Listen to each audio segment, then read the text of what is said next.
네, 국내 증시는 정말 지겹습니다. 코스피는 이렇게 삼각수렴의 차트를 만들어가고 있고, 코스닥은 옆으로 기는 박스권을 만들어가면서 다시 또 내려갈 준비를 하고 있는 모습입니다. 코스피 9월 9일날 찍은 이 양봉 기준으로 과연 쌍바닥을 형성하고 다시 재차 올라가려는 흐름일까요? 하지만 9월 9일날 이 양봉은 의미 있는 수급도 아니고요. 의미 있는 반등도 아니었고요. 아직까지 주가를 끌어올릴 모멘텀도 부재한 상황입니다. 하지만 반대로 미증시는 엔비디아 그리고 TSMC, AI에 대한 기대감이 살아나면서 나스닥 전고점 돌파 준비를 하고 있습니다. 다음 주 실적 시즌이니까 전고점을 돌파할지 안 할지 나오겠죠. 그리고 다우존스는 신고가를 가고 있고 S&P 500 역시 신고가를 가고 있습니다. 한국 증시와는 상당히 다른 모습이죠. 그래도 코스피는 삼각 수렴을 만들면서 위든 아래로든 방향 결정을 하려고 하는 모습이고, 그나마 장기 평선 20선, 60선, 120선, 그리고 단기 평선 20선이 수렴하는 모습을 보여주고 있습니다. 렛츠고! 반대로 코스닥은요, 장기 평선 240선, 그리고 120선 한참 위에 있고요. 내려오고 있는 60선을 20선이 돌파하지 못하고 현재 다시 또 돌파하려고 시도를 하고 있지만 다시 내려올 모습입니다. 시장이 여전히 힘이 없는 모습이고 반도체 그리고 자동차 섹터에 몰린 수급이 천천히 빠져나갈 때마다 2차전지 에코프로 현재주가 올라와 주는 건 시장 지수의 폭락 방어일 뿐이라고 계속 언급했고요. 코스피 주봉을 보시면 지금 9월 셋째 주 이때쯤에 도지 캔들을 보고 누군가가 상승 반전형 도지 캔들이라고 얘기하던데, 그건 거래량이 동반됐을 때 얘기고요. 지금 거래량을 보면 이 도지 캔들 때 거래량이 직전 양봉보다도 적은 모습입니다. 그리고 240선, 60선 장기 평선을 뚫지도 못한 도지 캔들이었고요. 간신히 버티고 있는 거죠. 주봉을 좀 길게 보면 이제 20선 아래에 확실하게 자리 잡은 모습이고 하락 파동이 뭔가 시작되려는 모습입니다. 이 검은색 라인 120선을 지켜주지 못하면 전저점까지 다시 위협될 수 있는 위치고요. 코스닥 주봉은 오히려 더 심각한 모습입니다. 이미 추세에서 한참 내려와서 밑으로 기고 있고요. 이번 주 주봉에서도 5선, 10선을 다 이탈했고요. 위로는 20선, 120선, 60선, 240선, 이평선들이 저항을 층층이 형성하고 있습니다. 차트상으로 방향도 돌리지도 못했고요. V자 반등이라고 말하기도 애매하게 하락 파동으로 무너지면서 다시 전저점을 위협할 모습입니다. 현재까지 국내 증시는 미증시가 아무리 호황이라도 자동차, 반도체, 2차전지 시총 상위 종목들이 지수를 갖고 놀 뿐 시장을 이끌 주도 테마가 부재한 상황입니다. 다시 코스피 주봉만 봐도 갭 하락 이후에 장대 양봉으로 끌어올렸지만 주봉상에서 이 긴 장대 음봉, 세 개의 장대 음봉은 흑산병이라고 하죠. 이것을 하나의 장대 음봉으로 보면 장대 음봉 절반도 넘지 못하는 양봉이었고 그 이후로 자연스럽게 쭉 흘러내렸습니다. 재차 20선 위로 올라갈 힘도 안 보이고 매도세에 계속 부딪히면서 하방 압력이 여전히 강하다는 걸 보여주고 있습니다.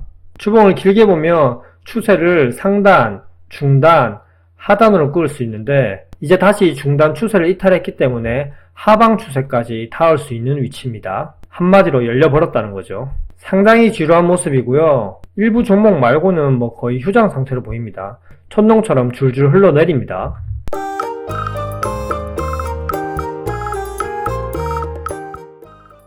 코스닥 주봉 역시 똑같습니다. 음봉 3개에 흑산병에 절반도 돌파하지 못하는 양봉이 나오고 그 이후에 줄줄 흘러내렸고 V자 반등이라고 말하기도 애매하게 20선을 맞고 떨어지는 모습입니다. 이렇게 장대 양봉 3개를 적산병이라고 강력한 매수 신호라고 얘기하지만 전혀 여기서는 맞지 않는 말이고요. 그리고 적산봉의 반절을 이탈할 시 또다시 전저점까지는 갈 수 있고 하방으로 충분히 열려있다는 것도 체크해야겠죠. 제가 보기엔 코스피 코스닥 양시장이 하방으로 여전히 열려있고 의미 있는 바닥을 형성하지 못한 것으로 보여집니다. 코스피 시총 1위 삼성전자 차트만 봐도 실적 발표 이후에 전저점까지 무너지고 있는 모습이고요. 55,000원 월봉상에서 닿을 구간이고 일봉상에서는 그냥 세력이 빠져나간 것처럼 흘러내립니다. 지금 7월 말부터 시작해서 현재까지 외국인들이 12조 원을 팔아치웠으니 이런 주가 흐름도 이해가 가는 거죠. 그나마 좀 기대해볼 건 SK 하이닉스였는데 TSMC 어닝 서프라이즈 실적 발표 이후에 하이닉스도 끌어올릴 줄 알았더니 의미 있는 구간 20만원 선을 돌파하지 못하고 지금 장대 음봉이 나오면서 4% 이상 하락했습니다. 일단 아직 실망하기 이르고요. 10월 24일 날 다음 주에 있을 SK 하이닉스 실적 발표 이전에 조정을 주는 걸 수도 있고, 이번 실적은 시장에서 어닝 서프라이즈를 예상하고 있기 때문에 실적 전에 만약에 더 무너져서 20선, 60선, 18만원 부근만 이탈하지 않는다면 그래도 SK 하이닉스가 코스피를 약간은 지탱해 줄 것으로 보입니다. 하지만 SK 하이닉스가 실적 발표 이후에 긴 장대 양봉이 나와서 20만원을 강하게 돌파한다. 그러면 아까 코스피 일봉상에서 이 삼각 수렴 나오고 난 다음에 상승할 수 있는 모멘텀이 되는 거죠. 근데 실적 발표 이후에 18만원을 이탈한다. SK 하이닉스가 무너진다. 그러면 어쩔 수 없이 흘러내리면서 차트가 무너질 겁니다. 그리고 코스피를 끌어올릴 종목이 또 뭐가 있을까? 현대차를 보면 현대차 차트는 지금 지속적으로 박스권으로 옆으로 기면서 현대차 역시 삼각 수렴을 만들어주고 있는 모습입니다. 일단 내려온 후 60선을 올라가려고 노력하는 20선이 돌파하는지도 관건이고요. 패턴상으로는 240선 부근에서 항상 반등이 나와줬기 때문에 지금 다시 분할로 담아도 될 시점이라고 보여집니다. 주봉에서도 아직 60선을 지켜주면서 깨지지 않는 모습을 보여주고요. 코스피를 다시 끌어올리려면 그나마 현대차가 20선과 60선이 딱 수렴하면서 주가가 이 사이에서 움직이면서 다시 반등을 해줘야 됩니다. 월봉상에서도 이 긴 박스권을 뚫어 올린 장대 양봉, 전저점을 아직까지 계속 지켜주려는 모습이기 때문에 현대차가 다시 여기서 딱 상승해 준다면 코스피를 끌어올릴 원동력은 되겠죠. 근데 좀 불안한 건 삼성전자가 이미 6만원은 확실하게 깨졌고 5만 5천원 그리고 5만원 초반대까지 열려있는 상황에서 삼성전자 주봉 차트가 코스피 주봉 차트를 선행하고 있다는 점은 좀 안 좋은 모습인데요. 이 차트 그대로 코스피 주봉이 따라가면 안 됩니다. 코스피 주봉이 이제 딱 하락을 시작할 모습이고 여기서 꺾여서 내려간다면 삼성전자 차트를 따라서 내려가는 거고요. 이제 분위기 반전은 10월 24일 날 있을 하이닉스 실적 발표에 달렸습니다.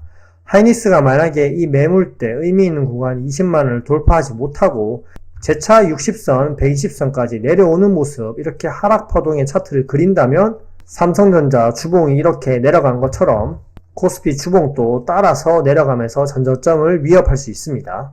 일단 삼성전자가 좀 반등을 해줘야 되는데 지금 파운드리 영역에서도 TSMC에게 확실하게 점유율을 밀렸고, 그리고 전통적인 메모리 시장의 수요가 줄어들면서 인텔, 마이크론, 삼성전자가 함께 무너지고 있고요. 시스템 영역에서도 엔비디아가 독점하고 있는 형상이기 때문에 좀 반등이 나와줘야 되는데 쉽지 않은 모습입니다. 제발 SK 하이닉스 실적이 좀 끌어올리길 바라봅니다. 근데 또 생각해야 될 것은 HBM 시장이 삼성전자에서 SK 하이닉스로 넘어가고 있기 때문에 SK 하이닉스가 급등을 하면 HBM 시장이 어차피 국내에서는 삼성전자와 양분해서 먹는 시장이기 때문에 삼성전자에게는 오히려 또 안 좋을 수 있습니다. 그렇지만 주봉상에서 지금 너무 급락했기 때문에 세게 반등은 한번 나와줘야 되는데 반등이 나온다 해도 67,000원 부근 그리고 72,000원 부근 강력한 저항이 층층 있기 때문에 올라가기가 좀 쉽지 않은 모습입니다. 이렇게 시총 종목들이 코스피, 코스닥을 다 끌어내리고 있는데요. 미증시는 미 대선 전에 나날이 신고가를 경신하면서 PM-그리드 인덱스가 어느덧 극도의 탐욕 구간입니다. 타임라인을 보시면 항상 극도의 탐욕 구간에서는 시장이 무너지는 모습을 보였습니다. 다시 이제 공포 구간으로 내려가게 된다면 미증시가 약간의 조정이 나올 때 국장은 더욱더 하락하는 모습을 보일 겁니다. 그리고 또 신용장고도 보시면 시장이 이렇게 무너지는데 단타, 투기 천국이 되면서 신용장고는 오히려 한 달 전에 비해서 17조 원 초반대에서 18조 원까지 1조 원이 재차 늘어났습니다. 우리 국장의 특성상 신용장고가 올라가면 항상 패닉셀로 신용장고를 털어냈습니다. 그리고 무너지던 환율이 재차 급등을 하면서 1370원대를 위협하는 것 또한 국내 증시의 안 좋은 모습이고요. 무튼 대내외적으로는 각종 지표들은 시장이 단기 조정에 들어갈 것을 암시하고 있습니다. 미증시도 천년만년 오를 수 없으니까요. 10월 말 그리고 11월 5일에 있을 대선 이 전후에는 항상 조심해야 되기 때문에 현금 확보를 하는 게 좋습니다.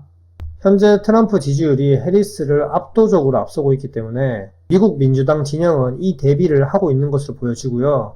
트럼프가 당선되면 어디로 튈지 모르기 때문에 항상 그 이후에 돌다리도 두들겨 보고 건너야 됩니다. 제가 계속 언급했던 것 같습니다. 현금 확보를 해야 된다고요. 11월 5일 이후에 각종 경제 지표들이 어떻게 나오는지, 이때까지 나온 지표들이 정말 진짜였는지를 다시 체크할 필요가 있습니다. 네, 이상입니다. 안녕!